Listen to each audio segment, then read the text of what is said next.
Hello and welcome to the Wad Fam Jock Pod. I'm Dylan Weaver. And I'm Andrew Sabo. And we are here this week to talk about the Green Ring Conspiracy Part 12. It's episode 690, and we're very excited. Yeah, we are. It is not penultimate, but the ultimate. It is the ultimate episode of this album. Yes, sir. Not of this saga. No, as we will discuss towards the end of it. What, you think we could be out of here in 12 episodes? That's not how we do long arcs on this podcast. Unfortunately not. No, we have a 24-episode pilot to start out, and that's where we go from. It was 28 even. Oh, yeah. Yeah. Wow. And we threw a Christmas bonus in there.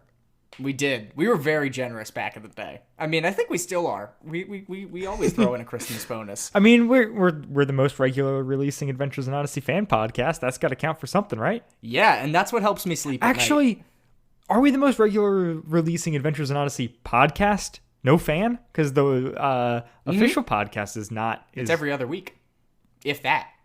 There I know you go. They're not super regular. No. With that, So therefore, we are the most regular, and that means we're the best. Yeah. That's why everyone ranks like soap operas over Breaking Bad. Yeah, exactly. It's always there. I mean, that is truly the most Mennonite thing about this. We are very, very punctual. Yeah, I mean, I try, man. He does way more than I do, and I really appreciate that. Yeah. Anywho. So, yeah, it's the last one. Yeah, I mean, kind of, not really, right. But yes, yeah. It is the last one. I am going to bring up the air date just to kind of cap it off. We brought that up the first week. We'll bring it up the last week. This episode originally aired May 28th of 2011. So that's 12 weeks after the first episode? It is 12 weeks after the first gosh. episode. Yep. They just went back to back to back to back to back. Wow. I know. And now we only get 12 episodes a year. Yeah, they really... We'll get into it. We'll talk about it.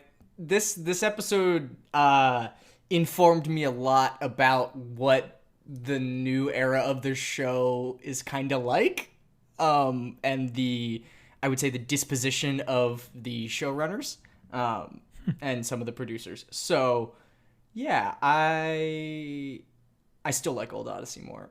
I mean, yeah. Shocker to no one. Yeah, no, nobody's shocked. What?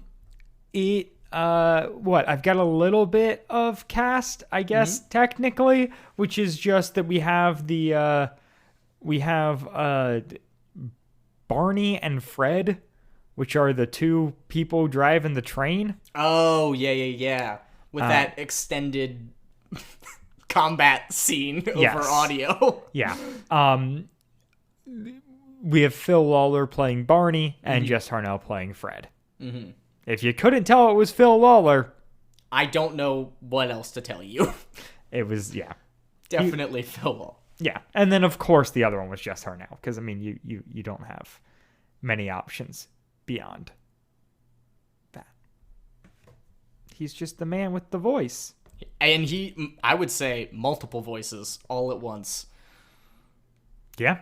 I mean, that's fair. Very talented. He really is.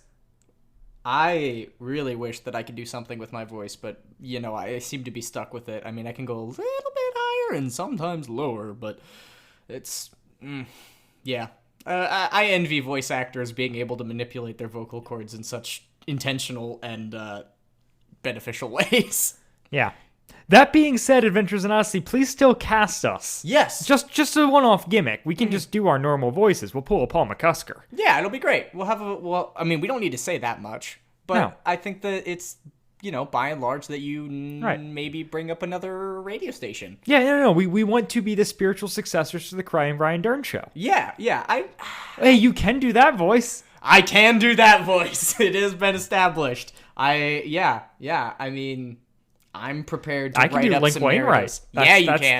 That's my one voice. And it's true to our dynamic. You cover the more analytical side of things. I mean, I'm only hearing success here, but we'll have to bring that up over lunch with one of the writers. Yeah, Kathy Buchanan this time, please. Hey, if you're listening to this, please. I want to talk to you. You seem like an interesting person. Yeah, you got to be interesting to work on Adventures in Odyssey, right? yeah, that's kind of all I've got off the top here. Written and directed by Paul McCusker. This is his last last one on this album. Mm-hmm. Does he have any on the next album, or did he like take time off after recording this? That's actually a good question. As to what his kind of status was going forward with the show, because obviously he takes on this whole album himself. Nobody else gets a credit, which is bold. Even though, like, I assume they were still there breaking story and whatnot. He is the one credited writer.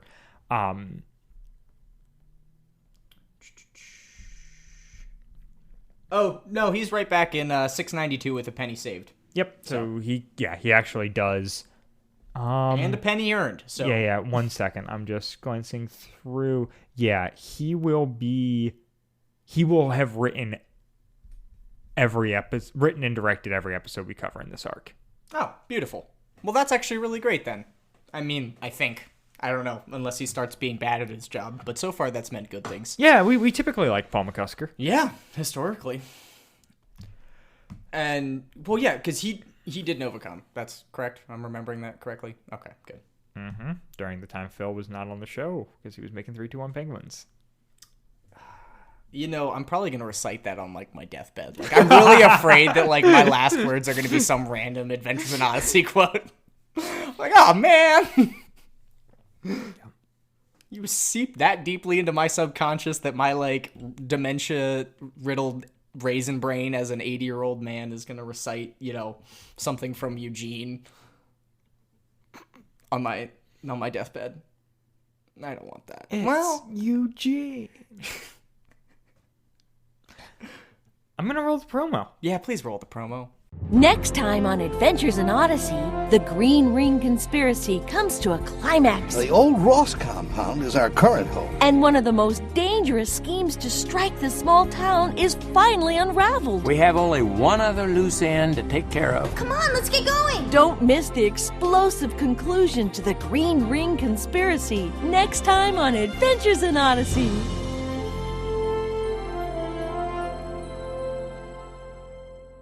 The explosive conclusion. I know, I'm really upset. They're prepping you for an explosion, which we do not get. No. There is a crash into a warehouse, but it sounds like the most soundboardy crash into a warehouse in existence. Yeah, pretty much. It's just like a bunch of like glass panes shattering. Yeah, like glass panes and just real loud sounds all happening all at once. I mean, trains don't crash quietly most of the time. Yeah, but also severe lack of train sounds in this episode. Yeah, we could have used more, and you would think that Odyssey would have an extensive library. Yeah. With, you know, but actually, yeah. I'm a big fan of what they ended up doing with the trains and the Barrymore track and all of that. It's funny. Yeah, sure. it's a fun... It's a nice tie-in. I mean, considering that's how it started, you know. Yeah. No, I mean, I can appreciate it. Yeah, it's a little too cute for me, but it's okay. Odyssey's allowed to be too cute. Mm-hmm. It is for 8 to 12-year-olds. Not 7, not 13. Certainly not 20 or 22. 8 Couldn't to be 12-year-olds. No. But we do seem to have a whole lot to say about it. Yeah. Yeah, we do. So too much. That being said, are you okay if we just jump right into the episode? Well, I just want to set one thing up. Okay, go for it. And maybe you'll have figured this out. But remember, beginning of this arc, or when we announced this arc, I was like, and there is a quote in the Green Ring Conspiracy that I think about every day of my life. Is that in this episode? It is in this episode. Every day of your life? Not quite. But there is a moment later on in this episode, I'll call it out when we get to it, that I think of so frequently and have never gotten to talk to anybody about. Is it the "Who is that masked man" line? No, although that one, good line. That's stuck in there. Anyways, let's. I should have held off on bringing that up, but just planning it in the back of your mind, folks. Yeah. For the Chalk Squad. This is the big one, and I couldn't remember where in the saga it happened because the saga's all just kind of one day. Yeah. But I knew it was coming. It finally did. I'm waiting with bated breath. There's bait on my breath. Ew. Yeah, it's not tasty. No, I'm glad I'm not in smelling distance from you. Well, Or am I, Chalk Squad? You'll never know. We're the same person running back together, back and forth really fast. Is this virtual? Is this in person? Are we recording entirely different universes? I really lost Timelines, that. perhaps. Timelines would have been funnier. Yeah. Did I record half of this and then send it to Andrew to record the other half? You'll never know. That's a terrible... Well, no, that's a terrible idea for a podcast. I think this should be the new season of the Andrew Sabo podcast. I just record something and then record myself talking about something I previously said. No, you record half a podcast. And then send it to somebody else and have them record the other half. All right. So, the episode begins with Detective Polehouse because he's freaking out because the money is not in the back of the trucks. Right. And you get him basically picking up the phone, walkie-talkie, whatever, just being like, what? There's no, search everything, disassemble all of the equipment. Like, the money has got to be in there. It's not there, and it's not at the compound. Yep.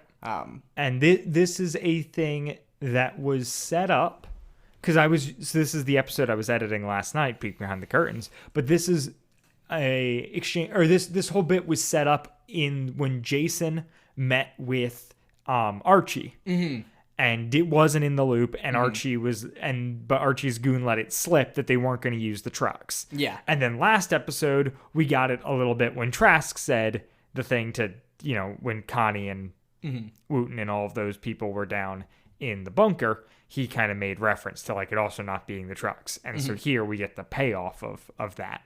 And we also get the payoff of Polehouse's overconfidence. Yeah, we do love it. I mean, I don't know that we love it because it's set up so painfully obvious, but it's definitely once enjoyable.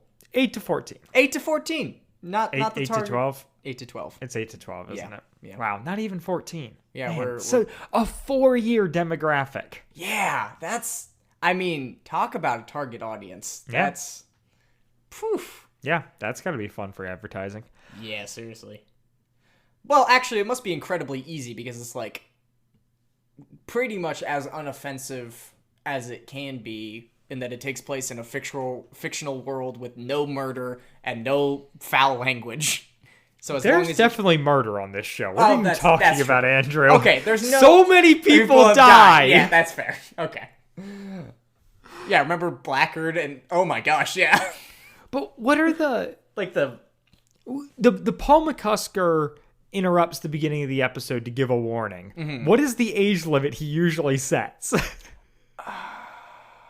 Under... Is it under 10? Like, do they split I think it might be the under demographic 10? in half for those? Yeah. We don't recommend it for listeners under... It's maybe 10 or it might be 9. Something that's one syllable. It might be not 9. 11. It's I know for 11. Sure it's not 11. And I don't think it's 12. Because that would eliminate their entire target audience. Yeah. This arc, though, no murder. And I do genuinely wonder if this was a choice. And we'll have to track it through the upcoming ones. But if this was a choice for the reboot, if they intentionally geared it to a younger audience. I feel like the age of the audience kept creeping up over the years, especially when you like kept Jimmy around through puberty and like dealt with all that. Yeah. Then clearly you're dealing with older kids. And I wonder if part of like the 8 to 12 thing was them refocusing it after album 50 and going like, what if this was like intentionally just a show for kids? Just a show for kids, just for that those preteen years. Right. Where they're like developed enough, like, mentally to be able to comprehend complex storylines and characters and stuff like that. But, not quite at that TV 14 threshold of like murder and stuff like that that's happening. Right. And yeah, it'll be interesting to as we continue to track. And like I would argue that there's stuff in the Maury in the Maury stuff that is traumatic. Oh yeah. But yeah. Not murder. No. And they certainly don't portray it as though they want the audience to know that it's traumatic. Right. So that's fine. So yeah, so I meant now, like I hadn't really thought about it prior, but I'm kind of selling myself more and more on they intentionally, like with the reboot. Yeah. We're like, what if we didn't like have murder? Well, I didn't realize Which then that would they- make sense that this one, the villain is just like money. Like Yeah. it's greed. Yeah. It's not like an evil person with bad intentions. It's just like people wanting to get rich. Yeah, nobody's mind controlling anybody. It's just there's a ton of fake money in Odyssey, and we've got to figure out how it got there and where it's going. Yeah, no one is a computer virus trying to steal a girl's soul. Yeah. Wow. Yeah, they did do that. They did do that, and we did talk about it on this show. Wow. Yeah, no. I kind of miss it. I mean, they could stand to be a little edgier. Yeah. I don't know. Honestly, it might be part of the reason why I don't connect as much to New Odyssey is that it's not as... It's geared more intentionally, whereas it's... So you know how, like, kind of the point of Rydell, as we understand it today, is, like, the world has too many guardrails for kids these days and we just need to remove them and let them be kids? Yeah. I think that's what old Odyssey did and not what New Odyssey does. Yeah, I think you're exactly right. Wow, that is a strong take. That is a hot take. Like, I need to back the heck up because wow. Yeah. I definitely agree. Well, and I mean, I always thought that the thing that Odyssey did so well was that they didn't shy away from aggressive situations, but they had comforting characters that would explain it in ways that kids could understand. And so they would do cool things and have cool stories being told with, you know, children as somewhat surrogates for their target demographic, but they had these comforting adult figures that could, you know, explain things and make them more approachable. Yeah. And I think maybe pacifying the topics and what you're allowing characters to feel and say and express, and you know what kind of stories you're allowing. I don't know. It's a little unfortunate. Right, but it's not as though these episodes are fully sanitized by any means. No, Definitely we have We've covered it. We have guns. We have, I mean, all of the nonsense Maury stuff, but like even in just this arc, like guns are pulled on people. You know, there are stakes. Yeah. But that like we're gonna shy away from like trauma and murder, which probably a good play, but is maybe part of the reason these episodes don't connect quite as much for me. Yeah. Well, and honestly, I think for me now, upon recollection, I think it's more characters than anything. I think just losing Jack, losing Tom, losing those like really great, you know, previous generation Odyssey characters. I think it would be like if, you know, Homer randomly stopped showing up on The Simpsons. Right. Where you're just like, I mean, yeah, so the show exists without Homer, and like they've built The Simpsons to exist without Homer, but like also, okay, wow, like how, you know, a part of this is missing and it's going to be a different show. And Homer's a bad example because he's the main character. Right, but you know. but yeah, of course, but there is the like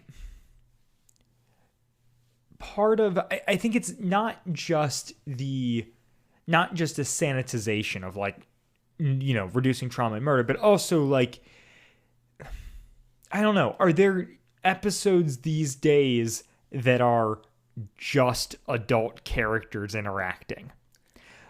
Like I don't know what the Penny and Wooten stuff is like. I feel like they are, but they are so childish. Like, I don't know if we could get like, and maybe we could, but like all like the Eugene Returns arc, where it is just a bunch of adult characters interacting and there is not a child in sight. Yeah. Great arc. Absolutely amazing. Or like a lot of the Connie and Mitch stuff where it's like Connie is still young, but they are not having like kid issues. Like her not marrying Mitch in that 2-part finale is all extremely adult characters. I mean, it's explained in a way that I think kids can totally engage with it, but they're not going to relate to it. Yeah. It's not. At least not in that 8 to 12 demographic. Yeah, exactly. Whereas now I'm like, yeah, this is a genuine question for you, Chalk Squad, like, who have listened to more recent episodes of Odyssey than we have. Like, I would love to be thrown some of that stuff that is more, adult character centric if it's still out there. That would be a cool thing to kind of poke around at. Yeah, definitely. Well, and there's plenty of the new stuff that I haven't heard, and maybe I doubt that club episodes end up that way because they seem to be more tangential and like kid oriented. Sure, but who knows? But and even in Green Ring, as we've covered so far, we do have some, like, Matthew and Emily and Jay and Buck. Like, they appear constantly so that there is that, like, kid point. But I wouldn't say that they're not, like, often at, like, the center of things. No. So it's not like they're like, oh, this is Adventures in Odyssey, just the kids. But it does feel like maybe they feel a little bit more need to cater to that. Yeah. Which, like, once again, not a bad plan. Well, and like focusing your show on a specific demographic is not a bad play. No. It Just because we can't do it. Right. Yeah. Yeah, I think it's very interesting, especially while you're talking about that, I was thinking about kind of the end of the Novacom saga and like how centric the kids were to that. And I mean, one of the characters ends up getting blown off of a tower, or Yes. Essentially. Yeah, like that's pretty intense. And that was 10 years before this came out. And I don't think that Odyssey's ever gonna do that again. Probably not. They probably got backlash for that, but No, they're just going to do trauma in more subtle ways. yeah, and not acknowledge it, which is so exciting. Thank goodness. Unless maybe we do. Kathy Buchanan, with your counseling experience, please come to the rescue and save our girl Emily here, please. Yes, Please please. and thank you. Yeah, as we were recording this, the new episode has just been announced of the Rydell saga, which we will eventually be covering, but probably not till the fall. But it's called The Team, and boy, oh boy, does that give us trepidation. So much trepidation. I think trepidation might be an understatement. Yeah, you're probably right. I'm a little terrified. Yeah. Paralyzed, perhaps. Yeah, so they look forward to that in the fall when we, after Green Ring, when we decide to talk about The Team. Woohoo! So, Anyway. yeah, going Back to the episode, this first yeah. scene that we still haven't escaped from.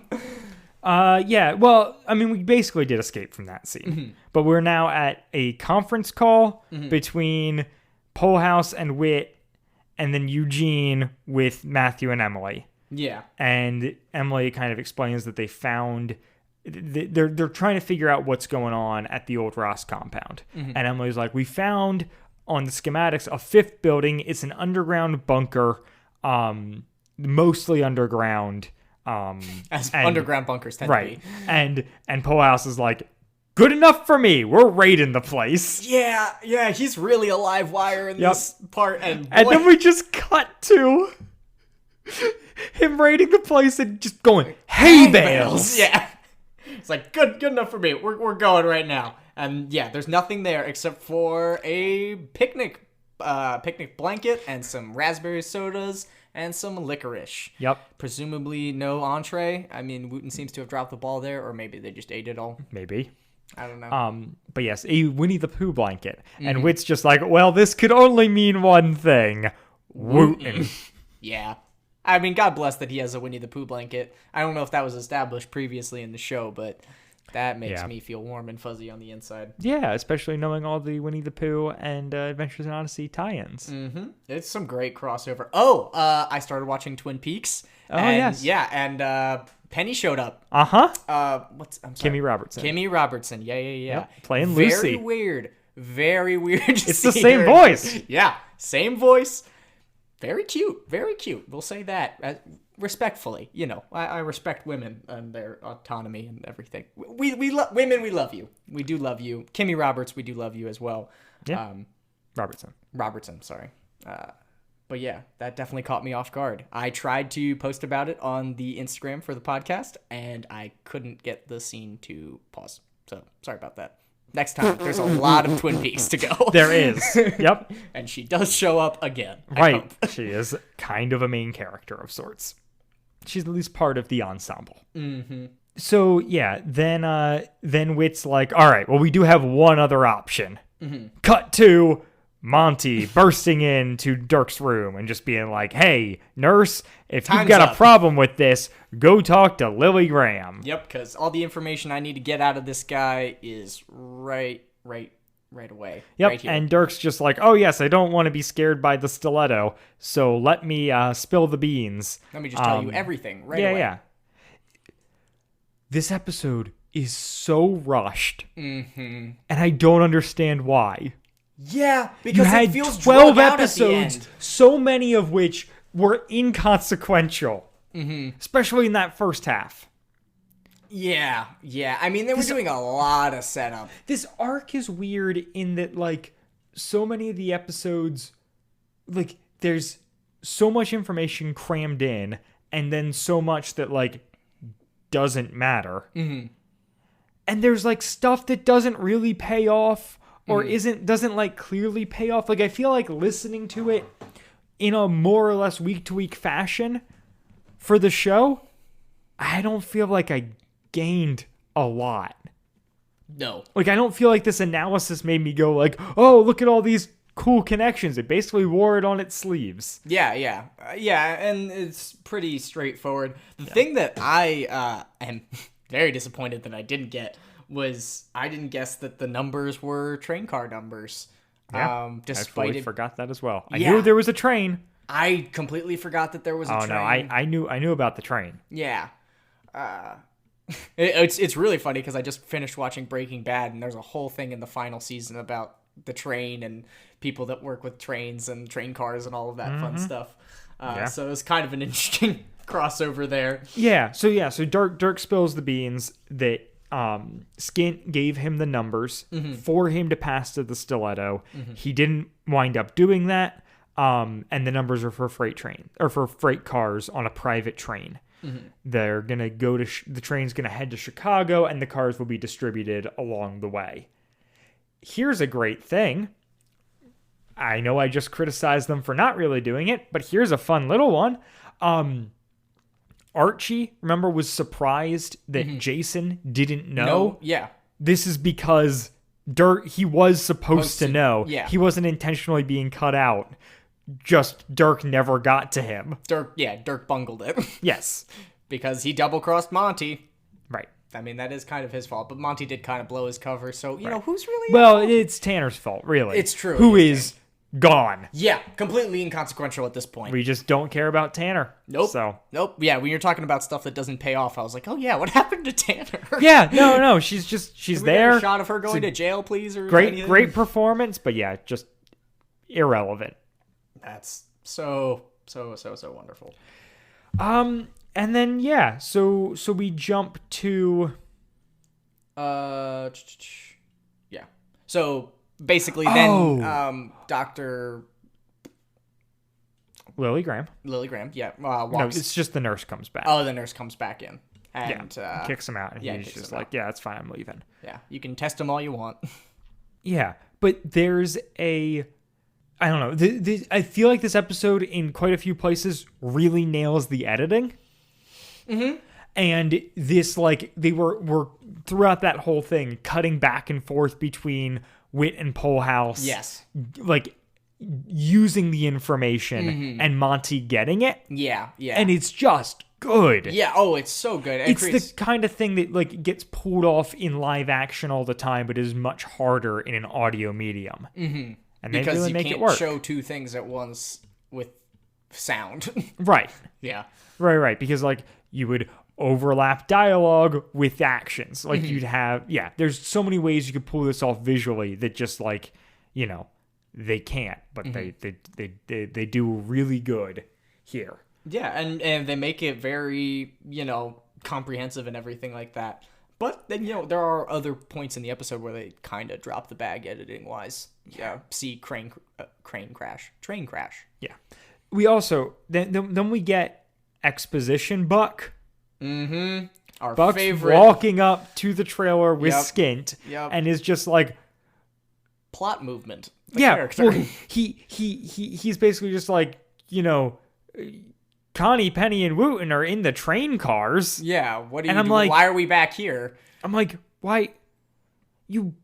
Well, I think he says, right, Connie and like the other two, or are we really just going to leave them in the train cars? And he's like, Mr. Gross said they'll be disposed of or whatever. And he's like, oh, I hope they don't die. And I'm like, dude, you met Connie once. You have no idea who these other people are. Yep. And you're just like out here naming them by name and sympathizing with them and whatever. Like, I get it, but also like hardened criminal kid. People like I understand him having an attachment to Katrina because she has put a lot of effort forth there. Yeah, of he course. interacted with Connie barely once. Yep, and not at all with anybody else. Yeah.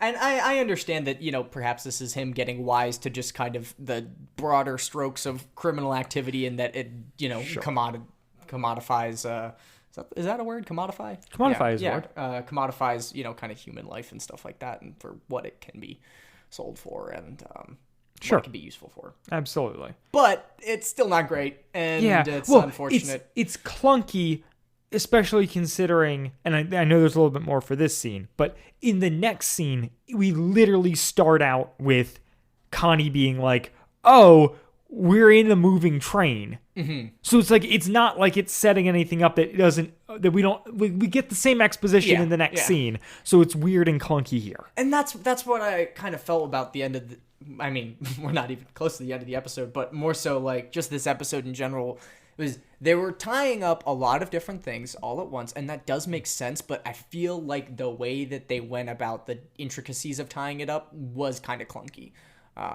in certain respects. And I think I think Buck in this scene is kind of that, or is a decent example of that. Yeah. Yeah.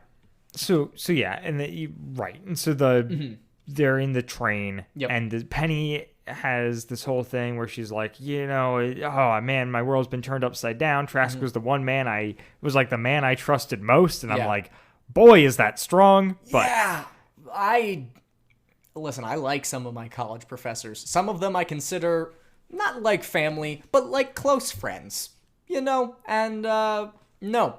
Would never say anything about that. Further evidence as to cult leader Trask? I don't know. Yeah, no, I mean that is quite fair. There's got to be some emotional manipulation going on there. Yeah. So anyway, they're in the train and Connie's freaking out trying to think about a way to get out of the train, and Wooten's in the same fashion that he did with the bunker says, I had a friend in Alaska who had a train like this, and Connie's like, and let me guess, there's no way out of it no matter what we do. And he's like, no, there's actually there's an escape hatch right over there, just move those boxes. Really funny. Yeah, it's really funny. I like it a lot. Mm-hmm. And we've touched on it a little bit before, but I think part of Penny, like the whole, like her feeling like the whole Trask cult leader, Penny, whatever, like part of that is very much that Penny was written as a villain initially. And it wasn't until they were recording with Kimmy Robertson that they decided to rewrite stuff. Really? So she was supposed to be a villain the whole way through?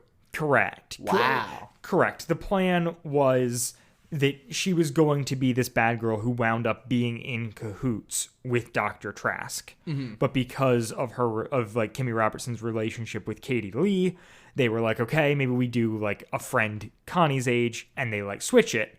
And so that is where you have to, there's a little bit more of like, oh, so Penny's thing has to be that like, yeah, it just, I think affects the way that character can be portrayed here. Oh yeah, of course, definitely. And yeah, is maybe part of the problem. But, it's not. I don't think it's a big issue. I just think, and I really appreciate the direction they went with it. Yeah. Oh, yeah. And for like sure. all I think those that decisions. it only but- stands to benefit the show that what they did with her character, unless they turned her into like some long con, supreme villain foil to the new cast, which would have been cool as well. But I doubt that would be the way that they would go with that. So Yeah. I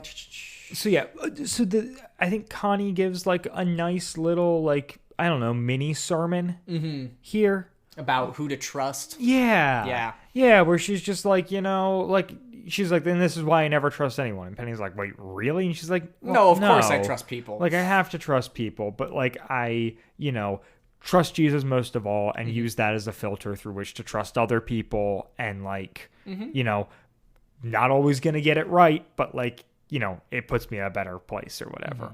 Like yeah, exactly. Well, and I think that the ending point there is very, very crucial, and that like there, in a world without God, it becomes very easy to see trust as the biggest thing standing, like the biggest gate to your vulnerability as a person.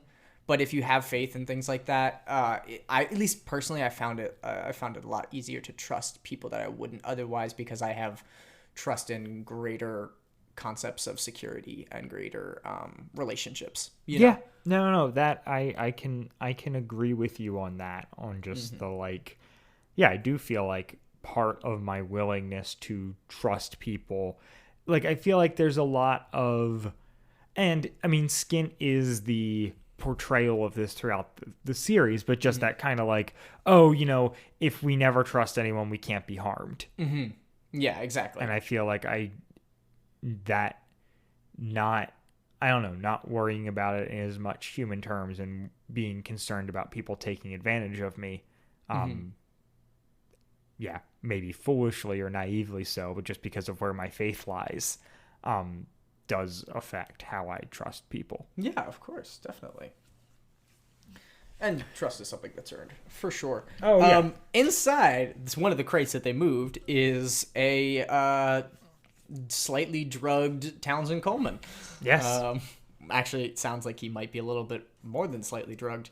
He seemed very groggy. His accent is incredible. I wasn't sure if when he was coming out of that crate, because I kind of figured it was Jason that was in there. I wasn't sure if he was going to come out talking like Jason or talking like the Stiletto, but Townsend Coleman gives a great performance here, kind of slipping in and out a little bit, but, yes, still maintaining his front.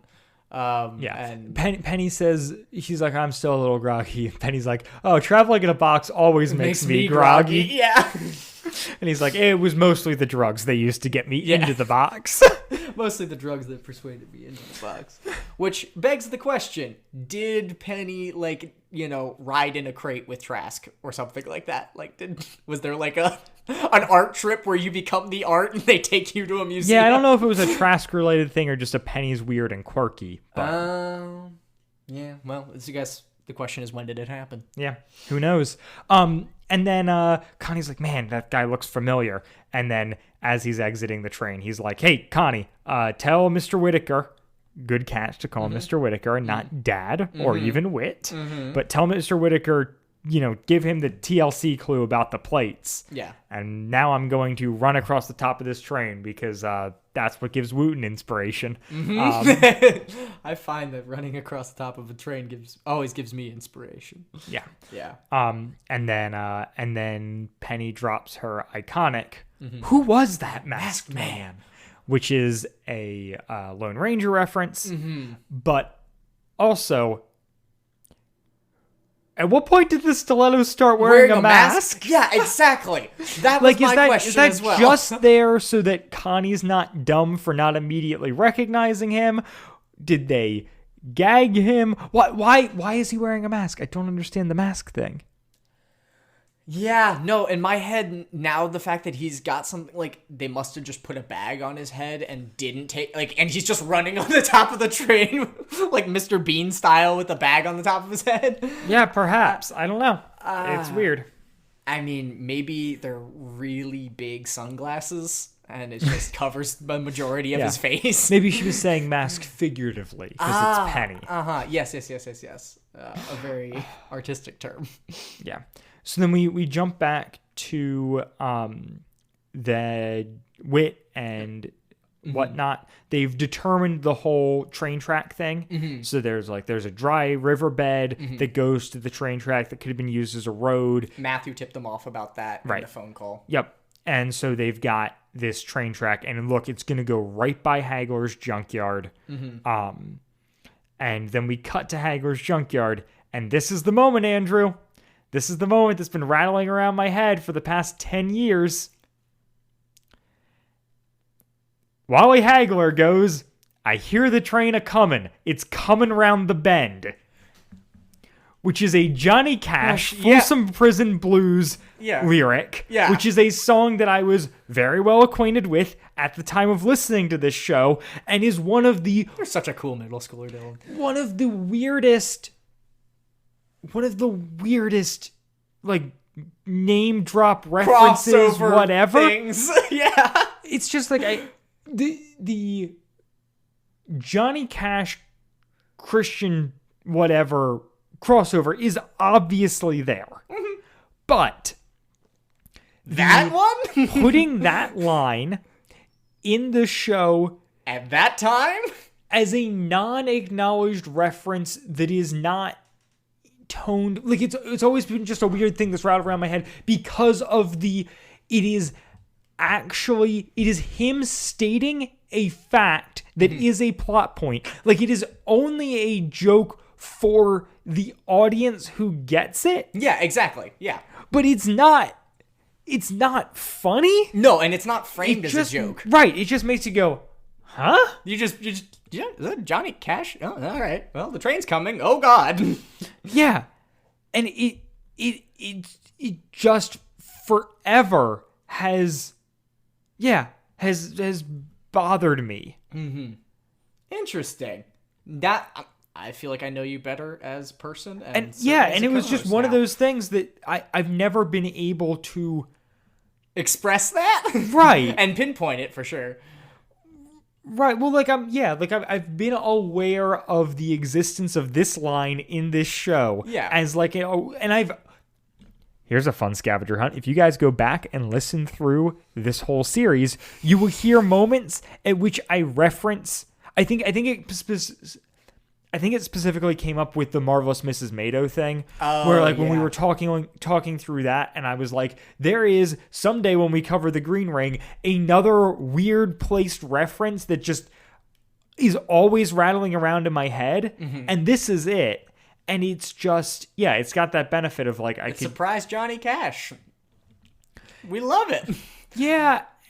And I don't know, Odyssey has done other references before and since that seem either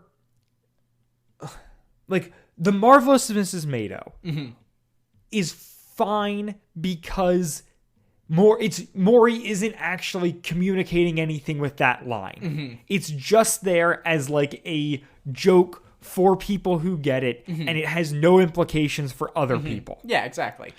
Other times they reference, and we've talked about it, they reference Chronicles of Narnia with naming, or they reference Star Wars or The Princess Bride or whatever, and it seems more pointedly a reference. Yeah.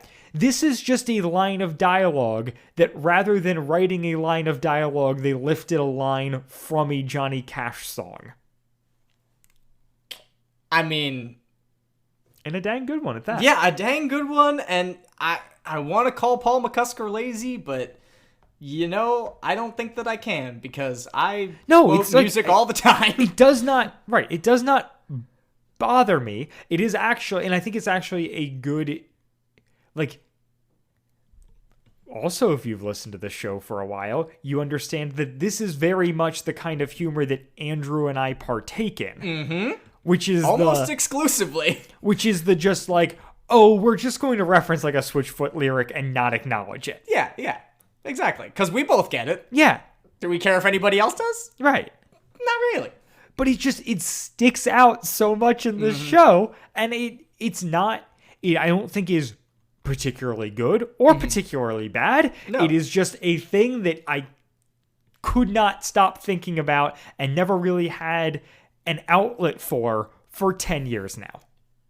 I am So really thank glad you, that I got to be here. Andrew, and yeah, thank you, Chalk Squad. Thank you, Chalk Squad. for being my outlet. Yeah, so we can communicate about these things. It is, yeah, it's absurd how much, one, that we can talk about Adventures in Odyssey as much as we've done it, and two, the amount that, like, it does permeate into other aspects of our life, and, like, you can't really explain it to anybody because it doesn't make sense to them. Right, because, it's so insular. Yeah. But so instrumental. Yes.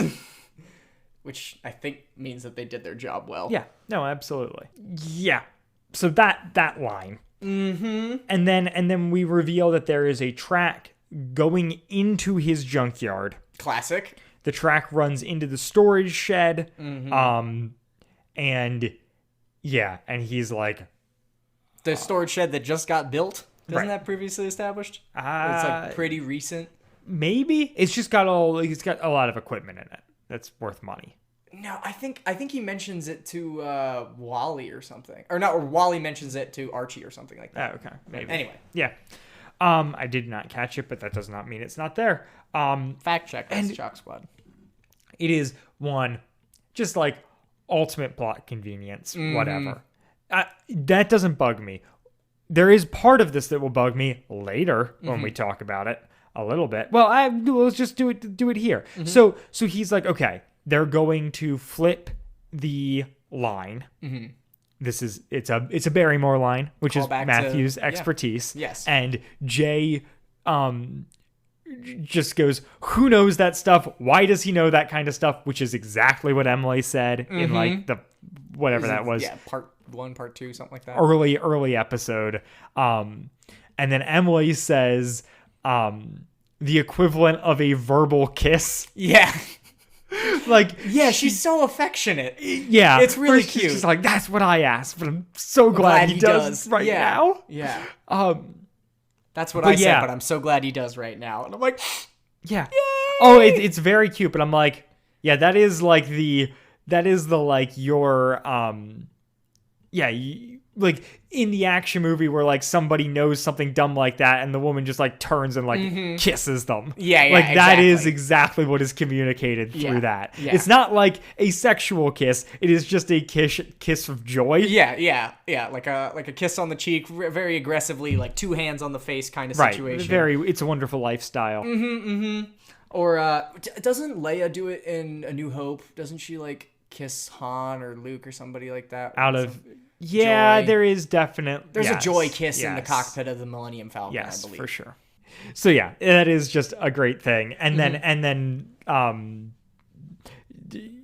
what? Wally yells to Jay, "You heard the man, Jay. We got to pull that switch." And Jay's like, "That was no man. That was Matthew." That was no man. That was Matthew. That was the best delivery. Yes. I love. Yeah, Jay. I I mean, he really packs a punch with like the 3 lines he gets this episode. Yeah. And so they pull it, and then they're like, we better get out of the way, and they run away. Yeah. We gotta run for it. Yep. And so the thing here is just, aside from just the plot convenience of, hey, it goes into Wally's yard. Yeah. Well, I don't know that I fully understand Wally's motivations as a private citizen to be like, is he going to get compensated for this? They better compensate him. He is stopping this train. theft Yeah. By like demolishing his own property. Yes. And I have to believe it was After like a cut scene, but it makes me so mad that there is no exchange between him and Polehouse in this episode.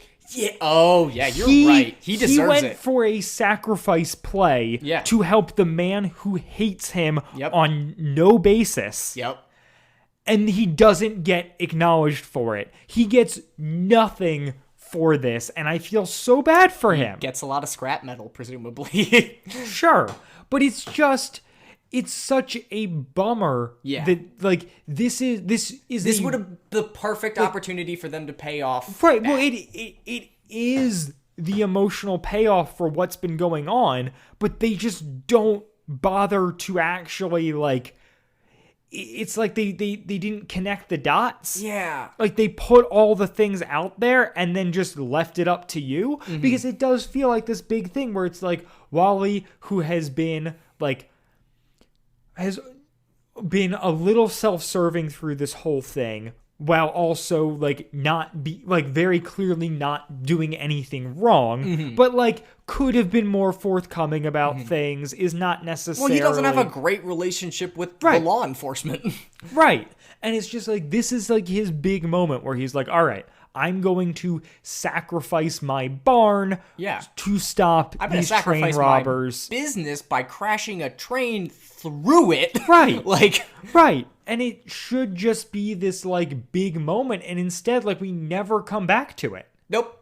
Because, I don't know. And instead they pivot to the Trickle Lake concrete, yeah. Well, finale. I guess before the train has even crashed, we do get the Polar Express fight scene. Yeah. Like, Jason pops in, I took the it's scenic route, and then... It's literally that, though. Yeah, that's like, exactly it. The whole like, Polar Express thing is like train. them playing like hot potato over like, a boat or something. As two train conductors who are like goofy and over the top and wind out on the outside of the train and like this whole thing. But like, that is what happens in this scene. Yeah, it's them playing hot potato with like the cell phone. Is that? Yeah. Yeah. You can kind of hear what. I mean, there's no expositional dialogue as to like, ow, you punched me in the left eye. Like, there's none of that. You can kind of hear the scuffing and everything, and then you hear somebody say like, "I'm just gonna stop the train," or "I'm not stopping the train," or "I'm driving the train," and Townsend Coleman's like, "I'd rather you not." Right. Well, and then it's the whole thing of like we got to stop it. They just switched the track, and the one guy's like, "Well, Grote hasn't said to," and they're like, we're just doing it. Yeah, we're just gonna die, and then you hear the train. Jason, I think pulls the brake, but it is too little, too late, and they crash into the. Now's a great time to drop a PSA about trains. They can't stop. Actually, have you ever listened to a podcast that has like train PSAs on it? No. I don't know. For some reason, a couple of the podcasts that I've listened to, they're like advertisers or sometimes are like PSAs about stopping for trains. Because people don't stop for trains and trains can't stop for you. So now an important time to mention, it takes them like 2 miles to come to a complete stop. Oh, yeah. So don't bank on them doing that. Yeah. That's for sure. And so then we're outside of the train. This is like halfway through the episode and we just had our climax, which is really bizarre. Yeah.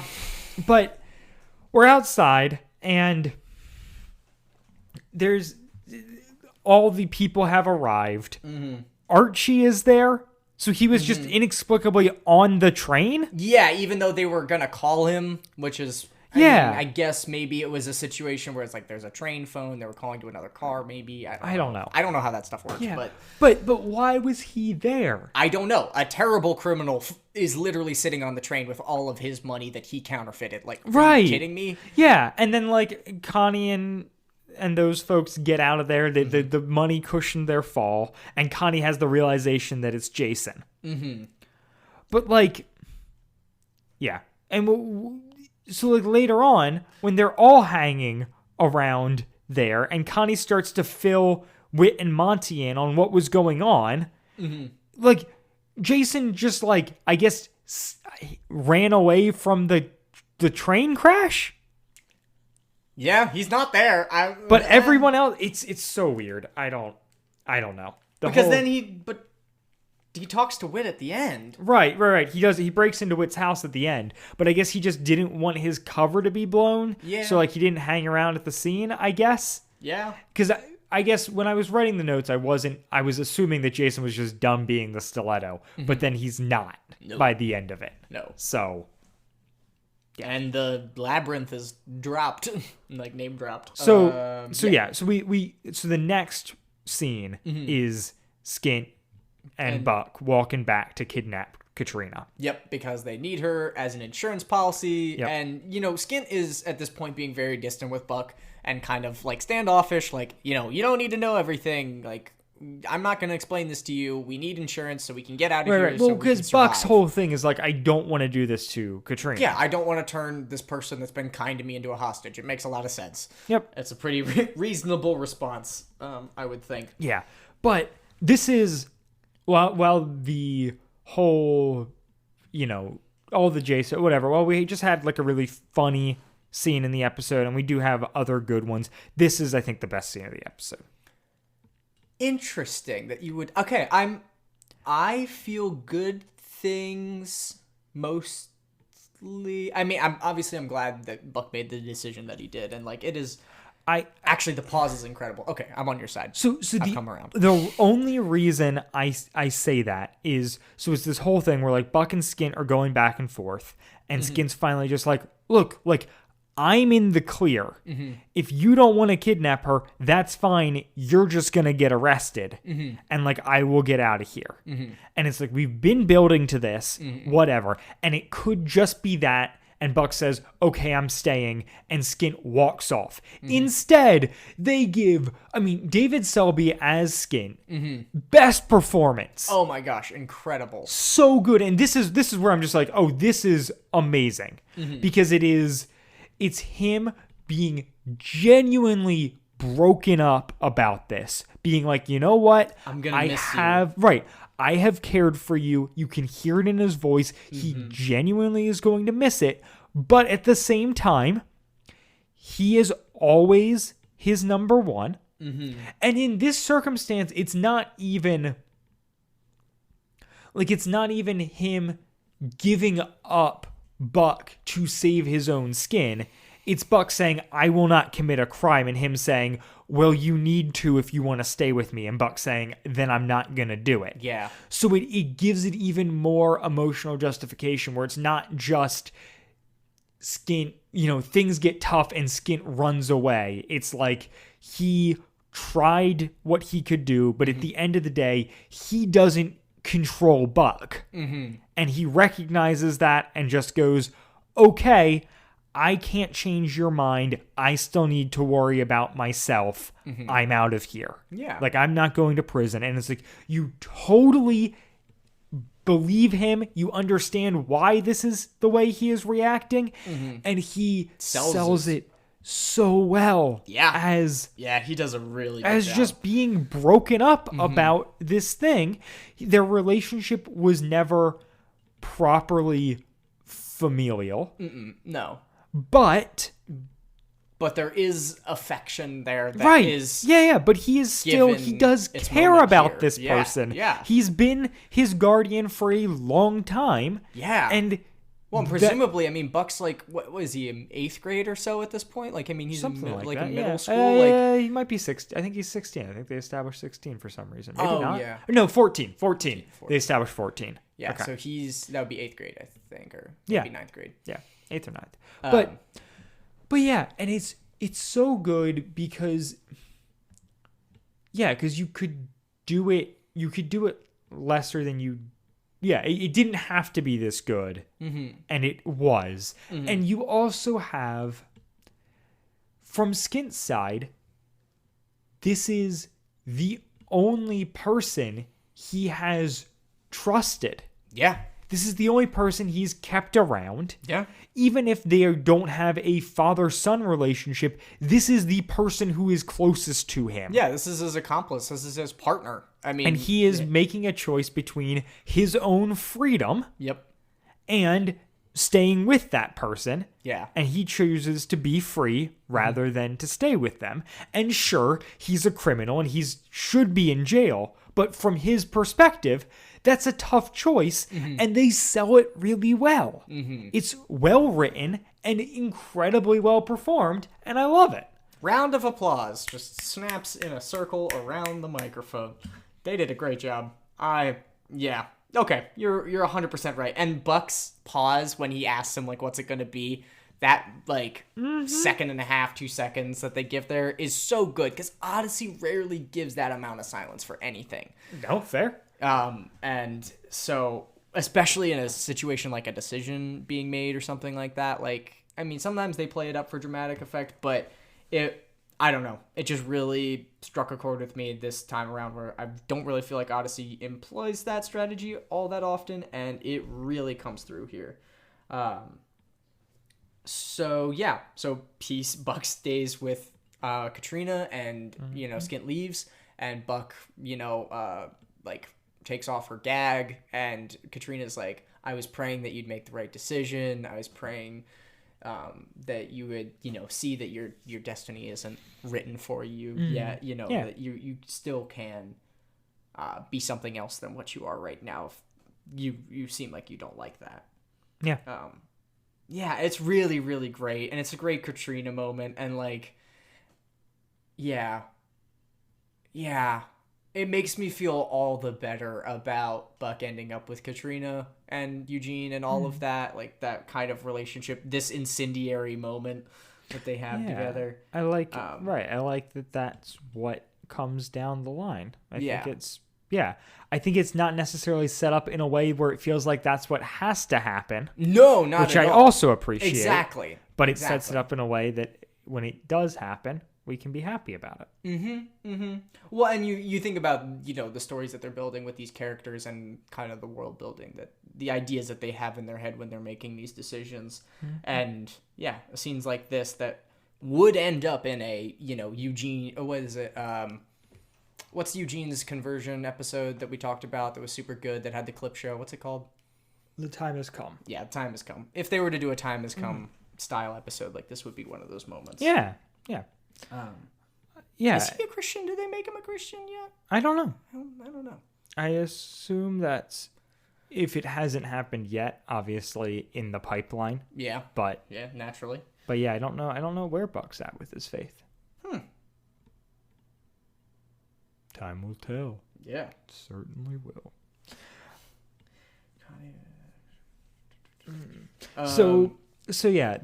Then we jump to we kind of hit on some of this earlier, but it's Connie telling Whit and Monty that Jason was there and that the plates are at TLC and that you need to figure out what that is. And that's basically that entire scene. Yep. And then we have Matthew and Emily quipping about computers being old to Eugene, and then Katrina and Buck walking in.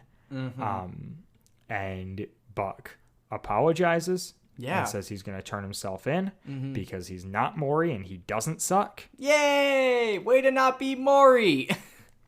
It's the lowest bar, but as a person who participated in criminal activities. Yep. And has then had an actual repentance, turning themselves in, feels remorse, very into this. Seeing perhaps alternative ways of living that are more fulfilling and beneficial than the man-made, strategies that they had contrived themselves. Yeah. And then Emily has a great moment of just asking, what's going on with Skint? And he's like, oh, he didn't. Yeah, he left. And Emily genuinely shows him sympathy. Because she's a good person and a kind person, and good God, Kathy, please save Emily. Hey. I can't. This is just becoming the Kathy Buchanan fan cast. I mean, I've been known to start more niche. No, I don't think I've started more niche podcasts than that, but. I mean, arguably, the niche of the Andrew Sabo podcast is one person, and his name is Andrew Sabo. That's true. So, yeah, my target demographic is myself, actually. So. So we jump back to the train crash, and Polehouse is like, all right, we got everyone except for Trask and Skint into custody. Classic. Which rocks, and they don't know about Grote. Well, except Whit does, but he's got to keep that secret. Yeah. And so they're trying to figure out what TLC could mean. Certainly not Trickle Lake Concrete. No, it actually it isn't. It isn't, but it is. Yeah. So. Right. So they end up figuring out that it's Trickle Lake Dock C, which we knew about. But the plates were taken to Trickle Lake Concrete to be coated in concrete and then dropped off Dock C at Trickle Lake. Yes. So it's like it was both. Yeah. But I want to know what the goons meant. Because I think the goons did mean the concrete, not the dock. Yeah, it might just be a comedy of errors that they just keep doing all the same stuff. I mean, that's a classic classic blunder by the criminals here. You know, returning to the scene of the crime, having Yeah. Why did it have to be Dock C? That exactly. Yep.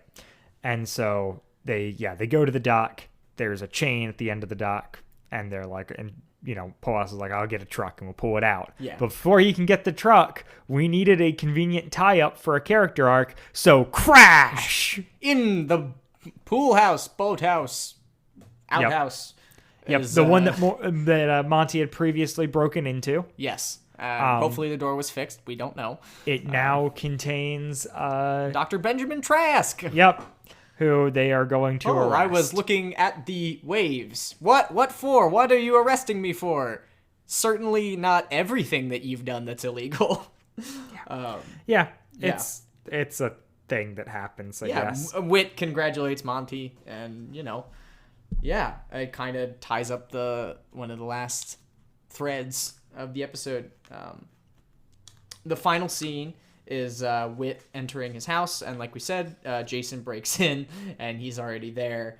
And Jason tells Whit about Mr. Groat trying to get rid of him, and so he is going to go after Mr. Groat, going back to Hong Kong, essentially. And so Whit is obviously second-guessing that idea. He's like, are you sure that's a good idea?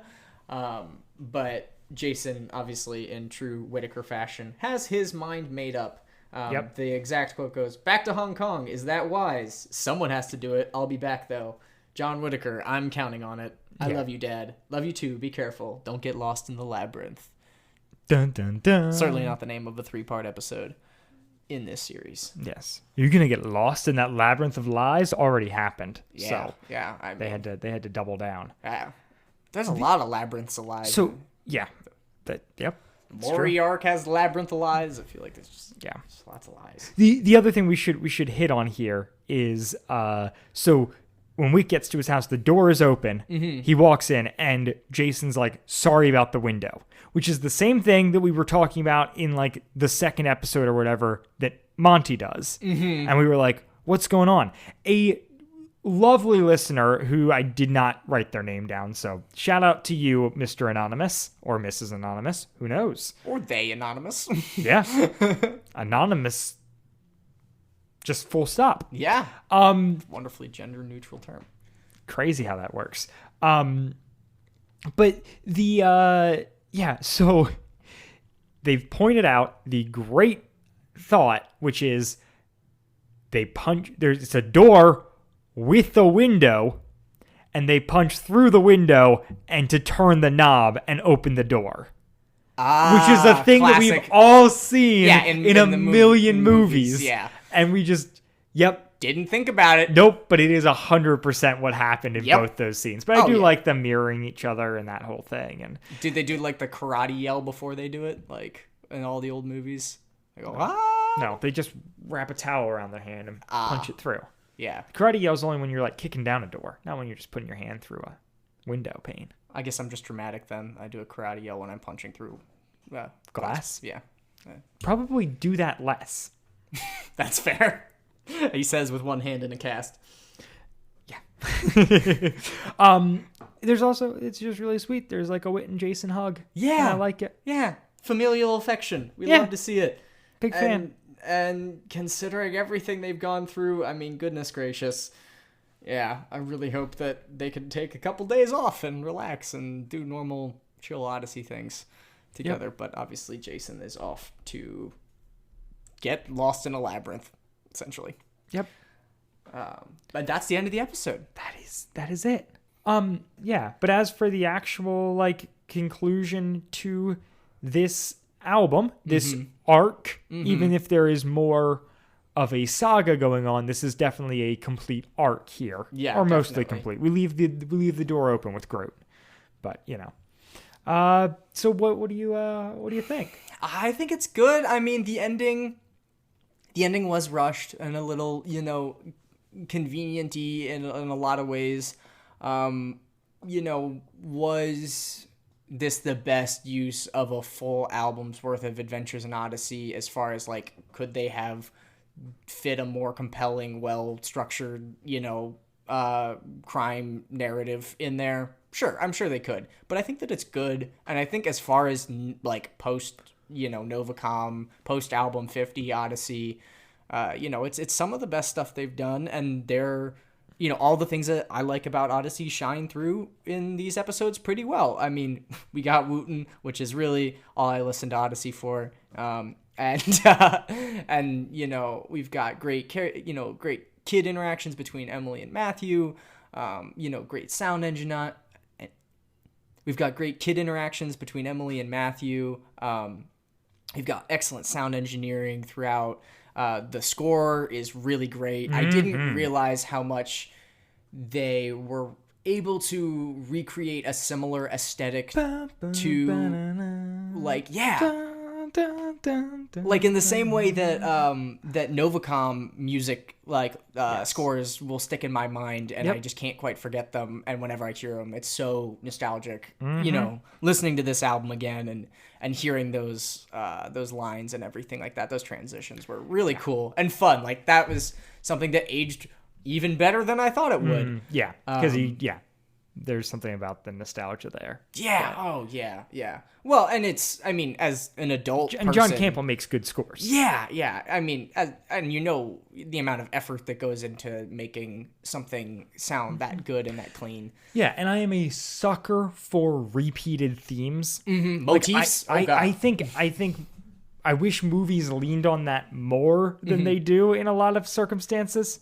Yeah. Where, like, anytime I'm watching, like, something from the 80s, I'm like, man, they had this figured out. Like, Back to the Future, any of the Star Wars, and Indiana Jones. Like, they hammer that theme over and over to where, like, it comes on and it feels triumphant. Yeah, exactly. Yeah, and I think that they do a good job of that. And I wholeheartedly agree. What about you? What did you think regarding this arc, listening to it, 10 years after it aired? Yeah. And probably... 7 years after you listened to it. Yeah, recently. I did not. I don't think I ever re-listened to this. I think I only listened to it when it aired. Oh, okay. Because I was right around the time I was getting out. Yeah. I enjoyed it quite a bit. I still think my nostalgia for it was stronger than what it wound up being. Which was not true of, like, Novacom or even Blackguard. Blackguard I didn't have as much nostalgia for. Novacom I have the most nostalgia for, and I think it still, like, triumphs over that nostalgia. Yeah. For me, personally. This one wasn't quite as compelling, and I'm excited to see, like, going forward how I enjoy it.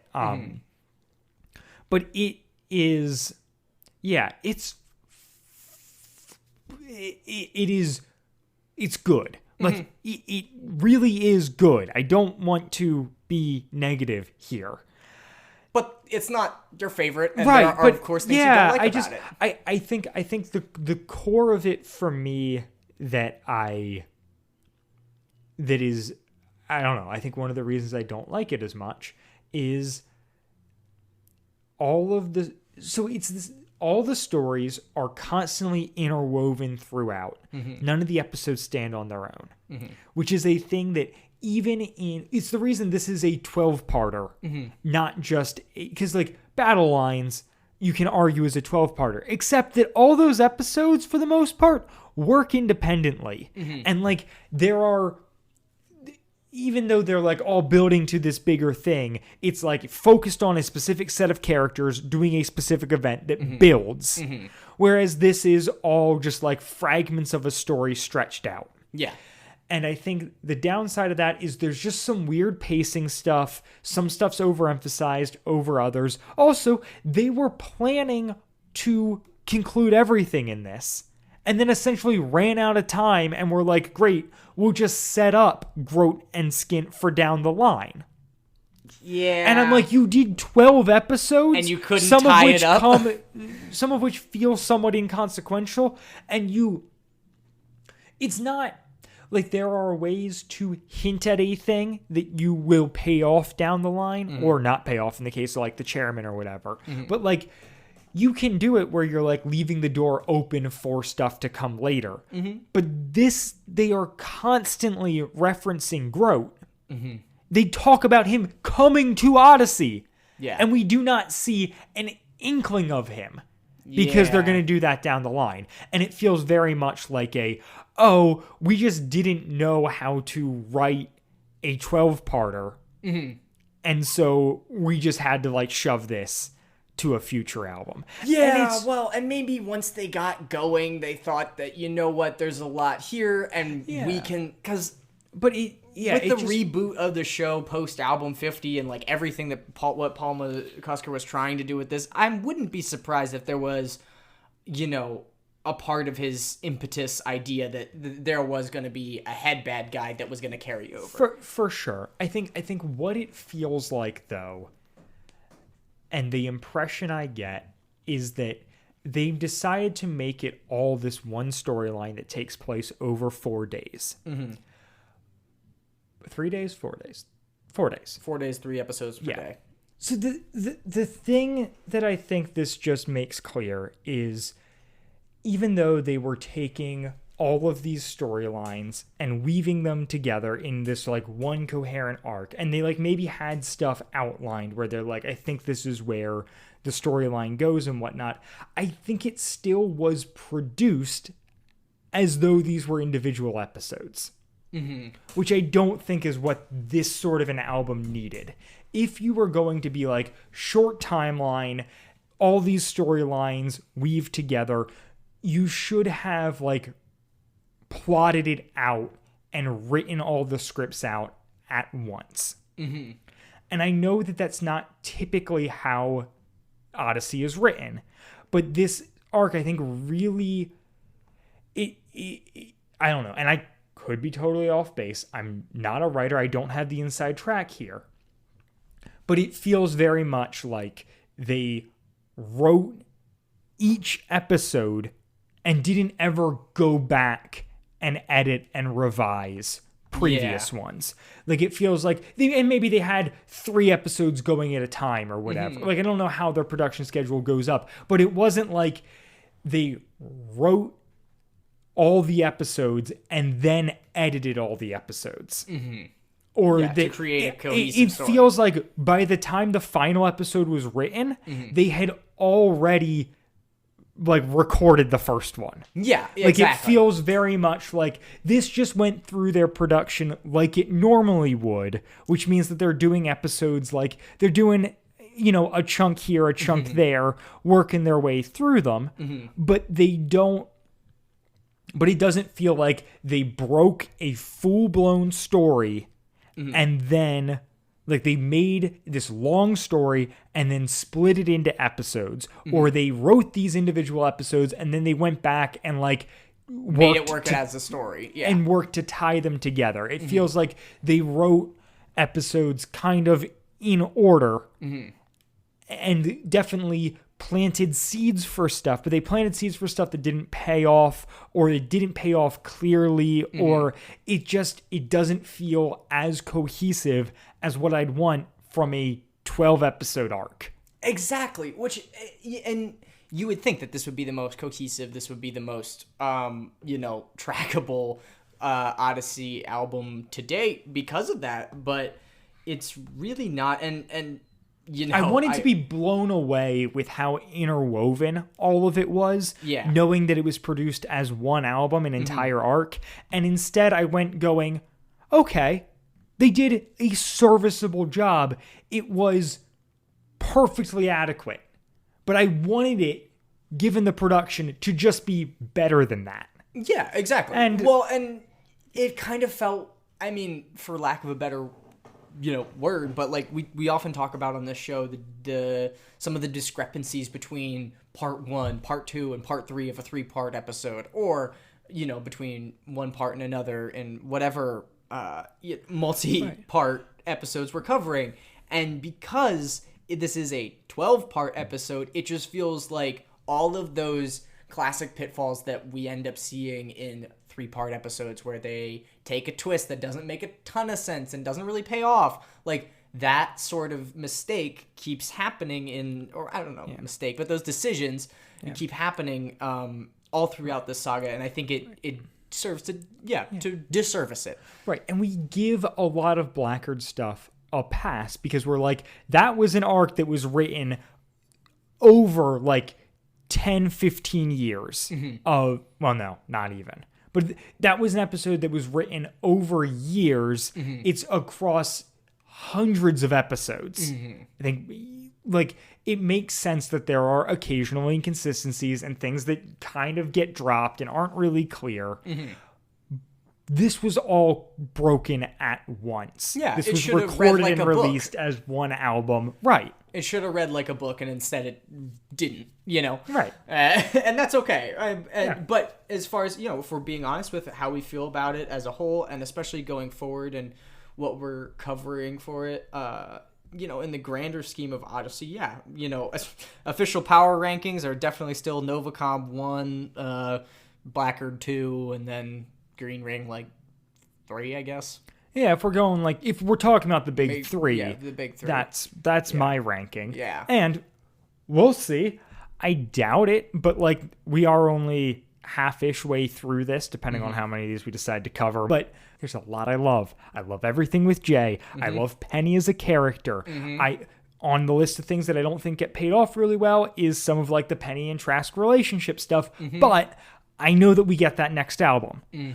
So it's like, and I know that we will pay off the Groat thing eventually. And like, I'm like, it's weird because this is both the finale of this big arc and the start of a bigger arc.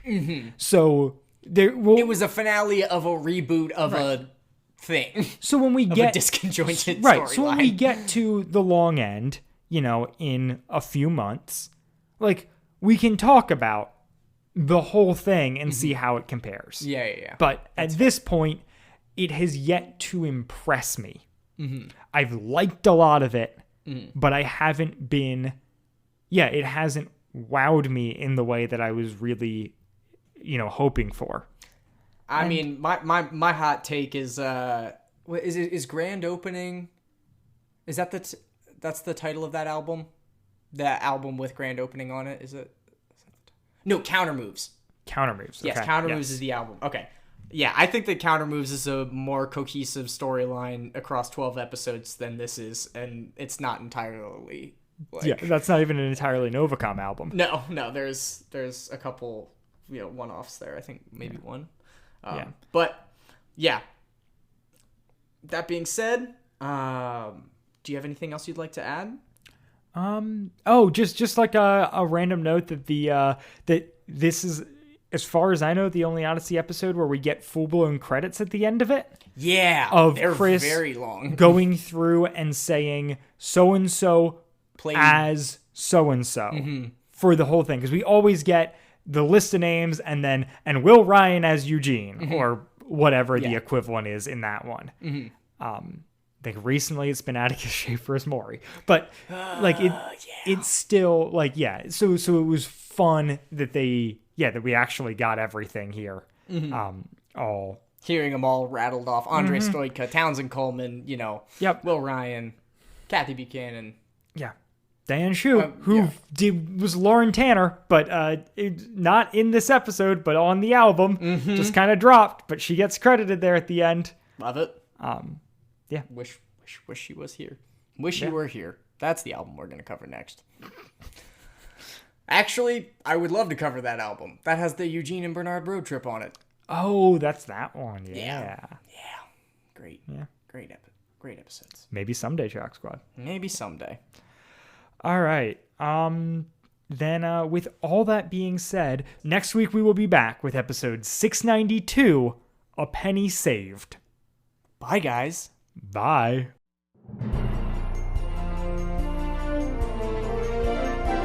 Wad Fam Chalk Pod is a presentation of the Lidditz Podcast Co-op. Follow the podcast at WadFamChalkPod on Twitter and Instagram, or email us at wadfamchalkpod@gmail.com. The Green Ring Conspiracy Part 12 is hosted by Dylan Weaver and Andrew Osebo, and edited by Dylan Weaver. And I'm Nathan Haverstick, hoping you'll join us again next time for more of the Wad Fam Chalk Pod.